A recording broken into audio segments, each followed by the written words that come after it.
పార్టీని బలోపేతం చేసుకునే అవసరం మన అందరికీ ఉంది. మరి ముఖ్యంగా ఆంధ్ర రాష్ట్రానికి ఉంది. ఎందుకంటే గత 11 సంవత్సరాలుగా బీజేపీ అధికారంలో ఉంది.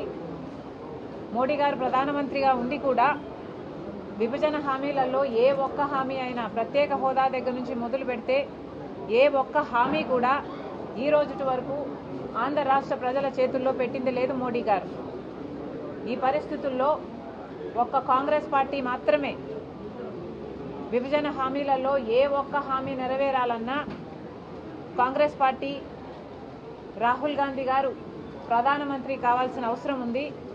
అందుకే కాంగ్రెస్ పార్టీని బలోపేతం చేసుకోవాల్సిన అవసరం ఉంది. 11 సంవత్సరాలు అయింది. విభజన హామీలలో ఏ ఒక్కటి అంటే కనీసం ప్రత్యేక హోదా అయినా లేక పోలవరం అయినా రాజధాని అయినా కనీసం ఉన్న విశాఖ స్టీలు ప్రైవేటైజ్ కాకుండా ఆపుతాము అనన్నా ఒక్క మాట కూడా ఇంతవరకు మోడీ గారు చెప్పలేదు. ఈ రోజు వరకు కూడా మోడీ గారు ప్రధానమంత్రిగా ఉన్నారు అంటే ఈరోజు ఆంధ్ర రాష్ట్ర ప్రజలు ఓట్లు వేస్తే ఆ బలం చంద్రబాబు గారు తీసుకెళ్లి మోడీ గారికి ఇస్తే ఈరోజు మోడీ గారు ప్రధానమంత్రి కుర్చీలో కూర్చుని ఉన్నారు. మరి ఆంధ్ర రాష్ట్ర ప్రజలు వేసిన ఓట్ల వల్ల ఆంధ్ర రాష్ట్ర ప్రజల నాయకులు చంద్రబాబు గారు ఇచ్చిన మద్దతు వల్ల ఈరోజు మోడీ గారు ప్రధానమంత్రిగా ఉంటే కనీసం ఇప్పటికైనా మోడీ గారు ఆంధ్ర రాష్ట్ర ప్రజల గురించి ఆలోచన చేస్తారు, ఇప్పటికైనా మనకు మేలు చేస్తారు అంటే ఇప్పటి వరకు కూడా 1 సంవత్సరం దాటిపోయింది. ఇప్పటి వరకు కూడా మోడీ గారు ఎటువంటి అష్యూరెన్స్లు ఇవ్వలేదు. మొన్న వచ్చారు, యోగా చేసి వెళ్ళిపోయారు. యోగా మీద ఉన్న శ్రద్ధ ఆంధ్ర రాష్ట్ర ప్రజల మీద లేకపోయింది మోడీ గారికి. ప్రత్యేక హోదా ఇస్తామని చెప్పలేదు. కనీసం పోలవరం ప్రాజెక్టు 45 మీటర్ల నీటి నిల్వతో మేము కడతాము, పూర్తి చేస్తాము, పూర్తి బాధ్యత మాది అని చెప్పలేదు. పార్లమెంటులో సైతం 41 మీటర్లకే పోలవరం ప్రాజెక్టు కట్టాలి అన్నట్టు నిధులు మంజూరు చేస్తున్నారు. ఫైనాన్స్ మినిస్టర్ ఈ మాట పార్లమెంట్లో చెప్పినప్పటికీ కూడా మాకు 41 మీటర్లు అయితే ఇది గ్రావిటీ ప్రాజెక్టు కాదు, ఇది లిఫ్ట్ ఇరిగేషన్ ప్రాజెక్ట్ అవుతుంది, మాకు పోలవరం 45 మీటర్స్లోనే నీటి నిల్వలో కావాలి అని ఒక్క పార్లమెంటేరియన్ కూడా నోరు విప్పి మాట్లాడలేదు. వైసీపీ ఎంపీలు ఉన్నారు, టీడీపీ ఎంపీలు ఉన్నారు, జనసేన ఎంపీలు ఉన్నారు, బీజేపీ ఎంపీలు ఉన్నారు. ఆంధ్ర రాష్ట్రానికి చెందిన ఇంతమంది ఎంపీలు లోక్సభలో రాజ్యసభలో ఒక్కడు కూడా నోరు విప్పి మాకు పోలవరం ప్రాజెక్టు గ్రావిటీ బేస్డ్ ప్రాజెక్టుగా యథావిధిగా 45 మీటర్ల నీటి నిల్వతోనే కట్టాలి అని ఒక్క మగాడు మాట్లాడలేదు. ఒక్కడికి దమ్ము లేకపోయింది. ఈ రోజు వరకు కూడా పోలవరం ప్రాజెక్టు నిజంగానే ఒక బ్యారేజ్గా మిగిల్చే ప్రయత్నం చేస్తున్నారు. కేవలం 83,000 కుటుంబాలకి R&R మిగిల్చుకోవడానికే ఈ కుట్రలు జరుగుతున్నాయి. పోలవరం ప్రాజెక్టు ఎలాగో మోసం చేస్తున్నారు. రాజధానికైనా ఏమైనా చేస్తున్నారా అంటే రాజధాని కట్టాలి, పూర్తి బాధ్యత కేంద్రానిది అని చెప్పి మనకు విభజన హామీ అయితే న్యూఢిల్లీని తలపించే రాజధాని కడతామని చెప్తే ఈరోజు కనీసం రాజధానికి నిధులు ఇవ్వకుండా అప్పులు ఇస్తున్నారు. ఎవరు అడిగారు వీళ్ళని అప్పులు?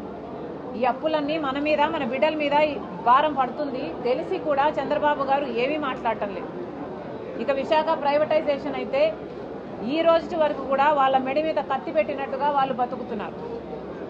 గత నెలలో కూడా 5,000 మంది ఉద్యోగాలను పీకేశారు. ఒక్కరు కూడా పట్టించుకోవటం లేదు మన రాష్ట్రంలో. ఉన్న నాయకులంతా ప్రతిపక్షమైనా అధికార పక్షమైనా వైసీపీ జగన్మోహన్ రెడ్డి గారైనా తెలుగుదేశం చంద్రబాబు గారైనా జనసేన అయినా వీళ్ళందరూ కూడా అందరూ మోడీకి తొత్తుల్లా మారారు. అందరూ మోడీతో పొత్తులు పెట్టుకున్న వాళ్ళే. జగన్మోహన్ రెడ్డి గారేమో అక్రమ పొత్తు పెట్టుకున్నారు, ఇక చంద్రబాబు గారైతే కూటమే కట్టేశారు. మరి ఇలాంటి పరిస్థితుల్లో ఆంధ్ర రాష్ట్రానికి మేలు ఎలా జరుగుతుంది? అందుకే ఈరోజు కాంగ్రెస్ పార్టీ బలపడాల్సిన అవసరం ఉంది.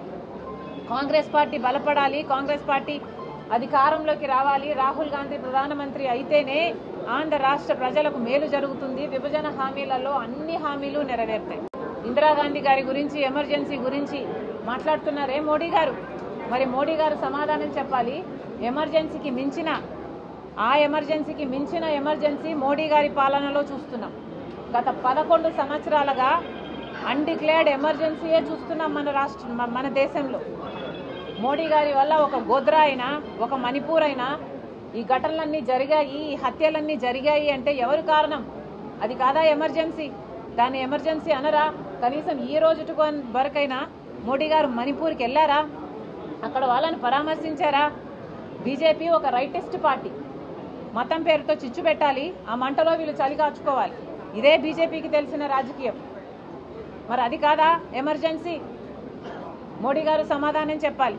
మీరు చేసిన అరాచకాలకి, మీరు చేసిన ఎన్ని హత్యలు, గోద్రా అయితేనేమి, మణిపూర్ అయితేనేమి, ఇలా ఎన్ని చోట్ల మతం పేరు మీద మీరు చేసిన హత్యలు, ఇది కాదా ఎమర్జెన్సీ? అన్ని ఇన్స్టిట్యూషన్స్ని మీ గుప్పెట్లో పెట్టుకున్నారే, ఈడీ అయినా, ఐటీ అయినా, సిబిఐ అయినా, ఆఖరికి ఎలక్షన్ కమిషన్ కూడా మీ గుప్పెట్లోనే పెట్టుకున్నారే, ఇది కాదా ఎమర్జెన్సీ? మోడీ గారు సమాధానం చెప్పాలి.